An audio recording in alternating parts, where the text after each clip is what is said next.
What's up, everybody? Eric here with another EWE Reviews. Today I'm reviewing Godzilla Cross Kong, The New Empire. I'm not sure that's how it's called. Godzilla Cross Kong or Godzilla Kong. I don't know. But yeah, this is going to be a spoiler-free review. Please like and subscribe to the channel. Let me know what you want me to review next. But yeah, this is a new monster film that just came out last week. Sorry I haven't had the review out. Been busy with other stuff. This has a PG-13 rating. This will be a spoiler-free review. The release date was March 29, 2024, with a budget of $135 million and a box office as of April 2nd, 2024, when I'm doing this review, of $202.9 million. The director for this film is Adam Wingard.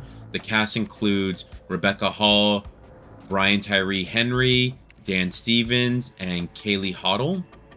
The runtime is 115 minutes, and I watched this in Dolby format. This does not have any end credits, so you can actually leave once the credits start rolling.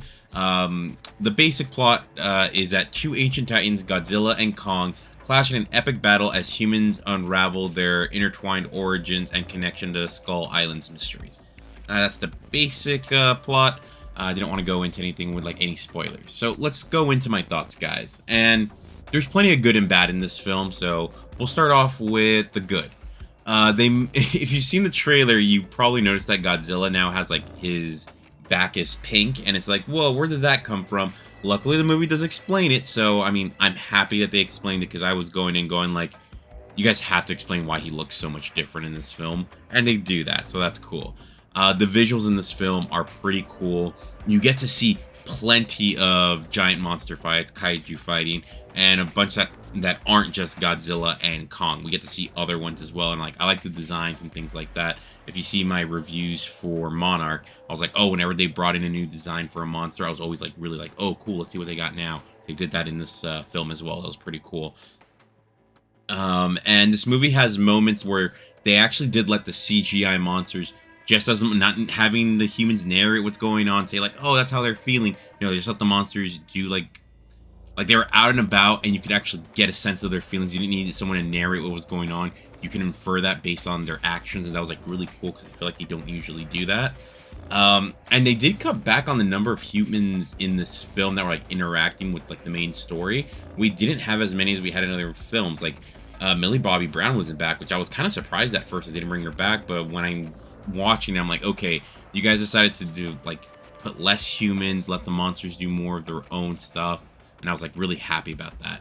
And the movie to me was just a lot of fun. I think you have to go into this movie knowing what you signed up for. This is not going to be Godzilla -1. This isn't going to be a very dramatic movie that's going to be tugging at your heartstrings. No, this is a movie that's mostly just going to be about yeah, let's see some giant monsters fighting, and I think that kind of helps out enjoying this. Trying to think of other things about it that are very positive, but I had fun. I understood what was going on, and yeah, I just have fun. All right, let's go now into the bad. The humans, even though there's less of them, they're still pretty boring, if I'm gonna be honest, and I didn't care about them here. Luckily, like I said, there's Godzilla -1. If you want to have a giant kaiju movie where you have humans that you care about, you at least have that film to go watch. Hollow Earth makes even less sense in this film than it has through the Monarch show and the other Godzilla films. I think they're just making it up as they go along, and even they don't talk to each other in terms of the show and the movie of how Hollow Earth works, because it makes no sense in my opinion. I'm just wait, what? How did there's going to be times in this movie where you're just going to be Hollow Earth makes no sense. The way that they try to even explain it is just no, that doesn't make sense. You guys are just making stuff up now because you needed some something in the story to point us in that direction or something like that, something to drive the plot.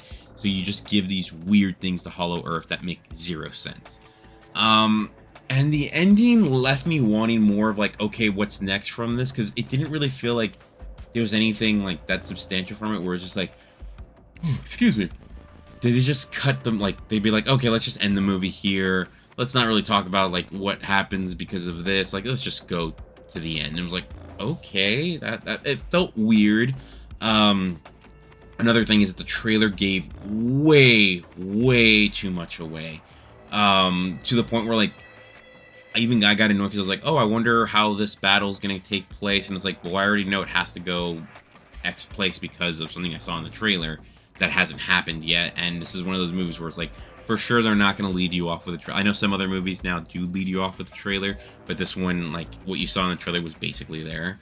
And the final villain, like, I don't know. I didn't really care for the villain, if I'm being honest. Oh my god, why am I so tired?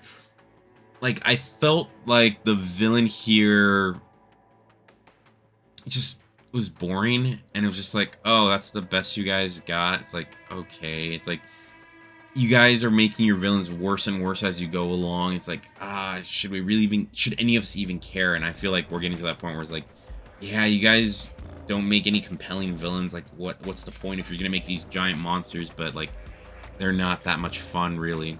Okay. And something that's not good or bad, but I'm gonna say this because I love the Monarch show.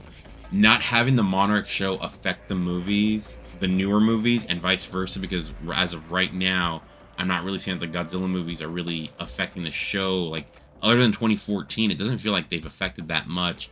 Maybe the end of... No, like, Godzilla versus Kong, yeah, there's Apex, but Apex doesn't show up, like, till 2021 in the movies, if I'm not mistaken. All the show's still back in 2017. It's just stuff where I'm like, you guys clearly aren't working together, but yet you're trying to act like you're in the same universe. I honestly don't like that. It kind of feels like you're making the TV audience be like, there's no point in watching the movies because it's not really going to affect there, and vice versa. They're like, well, nothing that's coming from the show is going to happen in the movie, so why watch it? It's just like, you're not really helping yourself. If you kind of intertwine them, I think it would help out way more, but they don't seem to be wanting to do that. So let's move on to my score, guys, and I'm going to give this a 6 out of 10 for okay. Like I said, I had a lot of fun, but if I'm being honest, and actually I forgot to mention this in the bad, the story is very thin. There's not much to the story. It is as basic as it comes, and it's not really anything that compelling at all. Sorry, I forgot to mention that. So yeah, 6 out of 10 for okay. I do recommend you go watch it because it's like, okay, what do you want to go watch? Let's just go watch some giant monsters fight each other. That's a fun night out. And it's like, yeah, honestly, it is. That's why I do recommend people watch it. It's nothing like spectacular, but it's like, I don't know, like similar to like an MCU movie. It's like, they don't need to be the best. You just need to enjoy watching them. It's like the same idea. So yeah, guys, that is my Godzilla Cross Kong New Empire review.